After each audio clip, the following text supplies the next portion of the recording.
আসসালামু আলাইকুম ওয়া রাহমাতুল্লাহ। সবচেয়ে দামি আমল হলো গুনাহ থেকে বেঁচে থাকা। প্রিয় দর্শক, তাই আজকে আমরা গুনাহ থেকে বেঁচে থাকার 70টি উপায় সম্পর্কে জানব ইনশাআল্লাহ। আব্দুল্লাহ ইবনে আব্বাস রাদিয়াল্লাহু তাআলা আনহু বলতেন, গুনাহ থেকে নিরাপদ থাকার মতো সমকক্ষ আমল আমি আর কোনোটিকে মনে করি না। হাসান বসরি রহমাতুল্লাহি বলতেন, আল্লাহর নিষিদ্ধ বিষয়গুলো থেকে বেঁচে থাকার চাইতে উত্তম কোনো ইবাদত আর কোনো ইবাদতকারী করতে পারেনি। তাই গুনাহ থেকে বেঁচে থাকার 70টি কার্যকরী উপায় নিচে উল্লেখ করা হলো। নম্বর 1, হিম্মত করুন। গুনাহের পথ থেকে বেঁচে থাকার জন্য আপনাকে হিম্মত করতে হবে।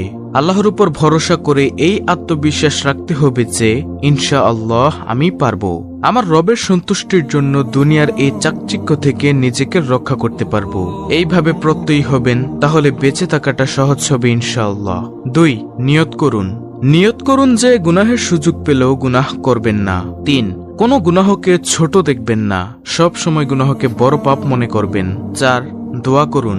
গুনাহ থেকে মুক্ত থাকার জন্য দোয়া করুন। 5, মাঝে মাঝে নির্জনে চোখের পানি দিবেন। যে ব্যক্তি আল্লাহর ভয়ে কাঁদে সে জাহান্নামে প্রবেশ করবে না। 6, মুজাহাদা বা চেষ্টা চালান। একদিনে কিংবা এক রাতে আপনি গুনাহ ছেড়ে দিয়ে পবিত্র হয়ে উঠবেন এই ধারণা ভুল, বরং এর জন্য কষ্ট করতে হবে, প্রতিনিয়ত চেষ্টা চালাতে হবে। 7, ভাবুন আমার উপর পাহারাদার আছে। 8, আল্লাহ তাআলাকে লজ্জা করতে হবে। 9, ভাবুন আল্লাহর সরাসরি প্রশ্নে উত্তর কি দিবেন।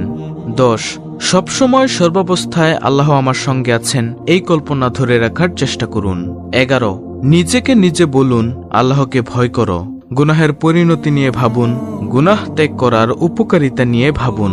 হৃদয়ে ঈমানের বীজ যত্ন করে রাখুন। 15, গুনাহের উপকরণ ও উদ্দীপক বিষয়গুলো থেকে দূরে থাকুন। 16, দুষ্ট বন্ধু ও সাথীর ব্যাপারে সতর্ক থাকুন। 17, ভাবুন আমি শয়তানের সঙ্গী হয়ে যাচ্ছি না তো। 18, মাসে অন্তত 3 দিন রোজা রাখুন। 19, বিবাহের ব্যাপারে সিরিয়াসলি চিন্তা ও চেষ্টা করুন। কাজের শুরুতে বিসমিল্লাহ বলার অভ্যাস করুন। 21, মনের মধ্যে গুনাহের চিন্তা জাগ্রত হওয়ার সঙ্গে সঙ্গে অর্থের প্রতি খেয়াল করে কয়েকবার পড়ুন, আউযু বিল্লাহি মিনাশ শাইতানির রাজিম। হে আল্লাহ, আপনার কাছে বিতাড়িত শয়তান থেকে আশ্রয় প্রার্থনা করছি। একটু আওয়াজ করে পড়ুন, কমপক্ষে নিজে শুনতে পান এতটুকু আওয়াজ করে পড়ুন, দেখবেন এতে শয়তানের কুমন্ত্রণা কেটে যাবে ইনশাআল্লাহ। 22, হঠাৎ মৃত্যুর বিষয়টি স্মরণে রাখুন। 23, স্মরণ করুন যখন আপনার মরদেহ গোসল দেওয়া হবে। স্মরণ করুন অচিরেই আপনার জানাজা মানুষ কাঁধে করে নিয়ে যাবে। স্মরণ করুন যখন আপনাকে কবরে রেখে দেওয়া হবে। 26, মাঝে মাঝে কবর জিয়ারত করুন। 27, স্মরণ করুন আপনার প্রতিটি আমল আল্লাহ তাআলার সামনে পেশ করা হবে। গুনাহের প্রবল ইচ্ছা দমনে উক্ত চিন্তা বেশ কাজে আসে। 28, স্মরণ করুন আপনার অঙ্গ প্রত্যঙ্গগুলো আপনার বিরুদ্ধে সাক্ষী দিবে। 29, স্মরণ করুন আপনার আমলগুলো লিপিবদ্ধ করা হচ্ছে। পুলসিরাত পাড়ি দেওয়ার কথা স্মরণ করুন। স্মরণ করুন যখন মিজান স্থাপন করা হবে। 32, হাদিসের সাওবান মনে রাখবেন, গোপন গুনাহ আমার আমল নষ্ট করে দিচ্ছে না তো। 33, ভাবুন গুনাহের কারণে নবীজির হাউজে কাউসার থেকে বঞ্চিত হতে হবে। মাঝে মাঝে জ্বলন্ত আগুনের সামনে দাঁড়িয়ে ভাবুন। 35, দুনিয়ার তুচ্ছতা সম্পর্কে জানুন।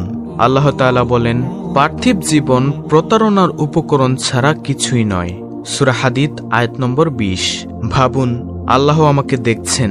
37, একাকী নিবৃত্তে থাকবেন না, গুনাহ ঢোকার দরজাগুলো বন্ধ করে দিন। অধিক হারে ইস্তেগফার করুন, অধিক হারে তওবা করুন।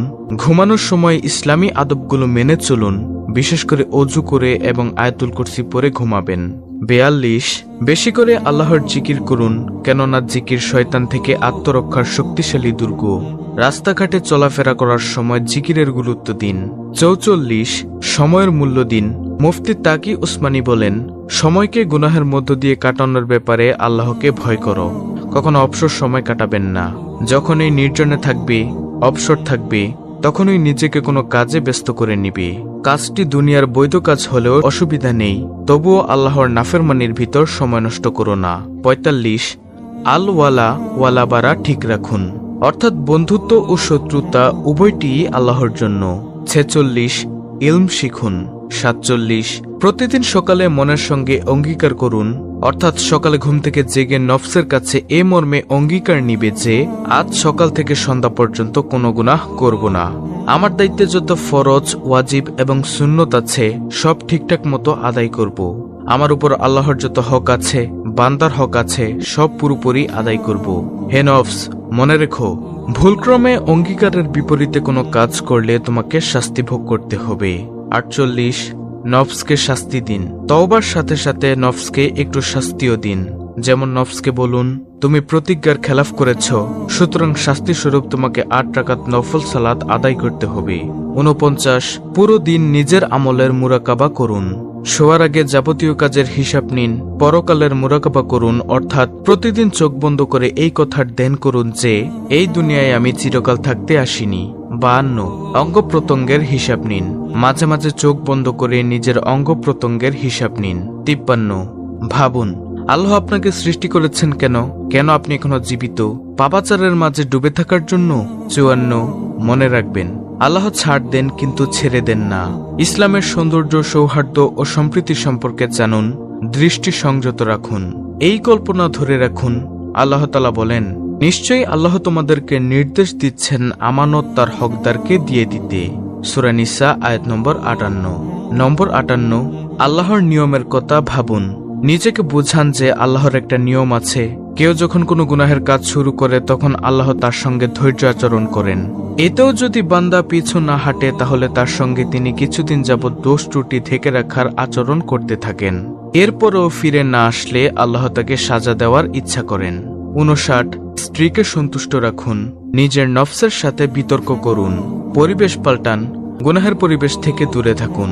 তাড়াতাড়ি ঘুমিয়ে পড়ুন যাতে একদিকে আপনার ঘুমও পূর্ণ হয়, অন্যদিকে যথাসময়ে ফজরের জন্য উঠতে পারেন। 63, ভাবুন নির্জনতা আল্লাহ কেন দেন, কেন আল্লাহ তাআলা আমাদেরকে একাকীর সময়গুলো দান করেন। আল্লাহ তাআলা বলেন, আর তুমি তোমার রবের নাম স্মরণ করো এবং একাগ্র চিত্তে তার প্রতি নিমগ্ন হও। সূরা মুজাম্মিল আয়াত নম্বর 8। 64, ফজরের নামাজের বিশেষ গুরুত্ব দিন। 65, প্রতিদিন 1 পৃষ্ঠা হলেও কোরআন তেলাওয়াত করুন। জবানের হেফাজত করুন। 67, নিম্নের 5টি গুনাহ থেকে বাঁচুন। কোরআনুল কারীম অশুদ্ধ পড়ার গুনাহ থেকে বেঁচে থাকা, চোখের গুনাহ থেকে বেঁচে থাকা, মা বোনদের জন্য বেপরদার গুনাহ থেকে বেঁচে থাকা, অন্তরের গুনাহ থেকে বেঁচে থাকা, পুরুষদের টাকনুর নিচে কাপড় পরার গুনাহ থেকে বেঁচে থাকা, এক মুষ্টির কমে দাড়ি কাটা বা ছাটার গুনাহ থেকে বেঁচে থাকা। 68, আল্লাহওয়ালাদের সোহবত গ্রহণ করুন। 69, আল্লাহওয়ালাদের জীবনী পড়ুন। 70, নিম্নোক্ত দোয়াগুলো বেশি বেশি পড়ুন। আল্লাহুম্মা ইন্নী আউযু বিকা মিন মুনকারাতিল আখলাকি ওয়াল আমালি ওয়াল আহওয়া। অর্থ, হে আল্লাহ, আমি তোমার কাছে মন্দ চরিত্র ও আমল এবং মন্দ কামনা বাসনা থেকে পানাহ চাই। তিরমিজি। অত্যন্ত গুরুত্বপূর্ণ একটি ভিডিওটি ভালো লাগলে অবশ্যই চ্যানেলটিকে সাবস্ক্রাইব করে পাশে থাকা বেল আইকন অল বাজিয়ে দিবেন। ভিডিওটিতে একটি লাইক দিবেন এবং কমেন্টে আমিন লিখবেন এবং অন্য মুসলিম ভাই বোনদের কাছে ভিডিওটি শেয়ার করে দিবেন যেন তারাও গুনাহ থেকে বেঁচে থাকার উপায়গুলো জানতে পারে। আল্লাহ তাআলা আমাদের সবাইকে সকল প্রকার গুনাহ থেকে বেঁচে থাকার তৌফিক দান।